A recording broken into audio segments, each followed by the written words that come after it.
Hello, আসসালামু আলাইকুম। শখের খামার ফরিদপুর ইউটিউব চ্যানেল এবং ফেসবুক পেজ থেকে ছোট্ট একটা শর্ট ভিডিও নিয়ে চলে আসলাম। তো আজকে হচ্ছে আমার ব্রয়লার মুরগির বয়স 18 দিন। তো 18তম দিনে কিন্তু আমি পুরা সেটা আসলে ছেড়ে দিছি। তো আপনাদের আমি যদি পুরা সেটের ভিউটা দেখাই,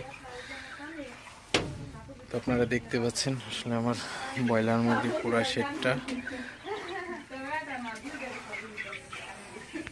তো 18তম দিন রাতের আপডেট আপনাদের সাথে শেয়ার করব। তো ভিডিওটিকে স্কিপ না করে অবশ্যই শেষ পর্যন্ত দেখবেন। যারা ইউটিউব চ্যানেল থেকে দেখতেছেন অবশ্যই চ্যানেলটি সাবস্ক্রাইব করে দিবেন, ভিডিওটি লাইক, কমেন্ট এবং শেয়ার করে অন্য ভাইদের দেখার সুযোগ করে দিবেন। এবং যারা ফেসবুক পেজ থেকে দেখতেছেন অবশ্যই পেজটি ফলো দিয়ে সাথে থাকবেন। তো শুরু করা যাক। তো আজকে হচ্ছে বয়স 18 দিন ব্রয়লার মুরগি। তো আলহামদুলিল্লাহ মুরগিগুলো আমার খুবই ভালো আছে এবং সুস্থ আছে। তো আজকে কিন্তু আমি হচ্ছে একদম ফুল অর্থাৎ পুরো সেটে আমি কিন্তু মুরগিগুলা ছেড়ে দিছি। তো মুরগিগুলাকে পুরো সেটে ছাড়ার পর আসলে মুরগিগুলা স্বস্তি পাইছে। তো অনেক দিন হচ্ছে অল্প স্পেসে রাখছিলাম, তো অল্প স্পেসে রাখার কারণেও আপনাদের সাথে শেয়ার করছি। তো এখন অতিরিক্ত ঠান্ডা, তো এই ঠান্ডার মধ্যে আসলে বেশি স্পেসে মুরগিগুলো থাকলে মুরগির আসলে ঠান্ডা একটু লেগে যায় বেশি। তো সেক্ষেত্রে কিন্তু আমার মুরগিগুলো এখন পর্যন্ত আমি একটু ঠান্ডার কোনো ভাব নাই, আলহামদুলিল্লাহ খুবই ভালো আছে মুরগিগুলা।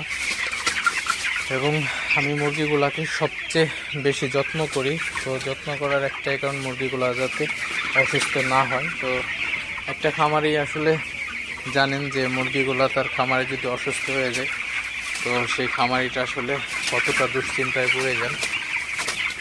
তো এই হচ্ছে অবস্থা। তো যারা ব্রয়লার মুরগি পালন করেন অবশ্যই আপনারা বেশি বেশি যত্ন নেবেন, কারণ গরমের থেকে শীতের মধ্যে কিন্তু যত্নটা একটু বেশি নিতে হয় ব্রয়লার মুরগির।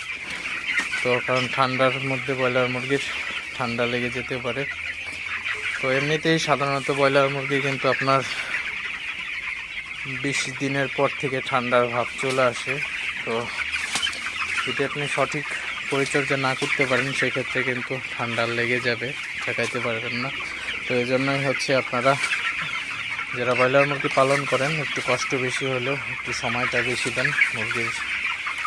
মুরগিকে সময়টা বেশি দিলে আপনার কিন্তু অনেক উপকার হবে, মুরগি অসুস্থ হবে না, আপনার ওষুধ খরচ কম লাগবে। এবং আপনাদের সাথে একটা কথা শেয়ার করি আসলে, সেটা হচ্ছে আপনি যদি মুরগির ঠান্ডা লেগে যায় মুরগিকে 100% অ্যান্টিবায়োটিক দিতে হবে।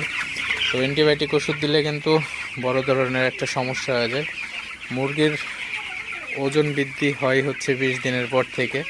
তো তখনই যদি আপনার মুরগিকে ঠান্ডা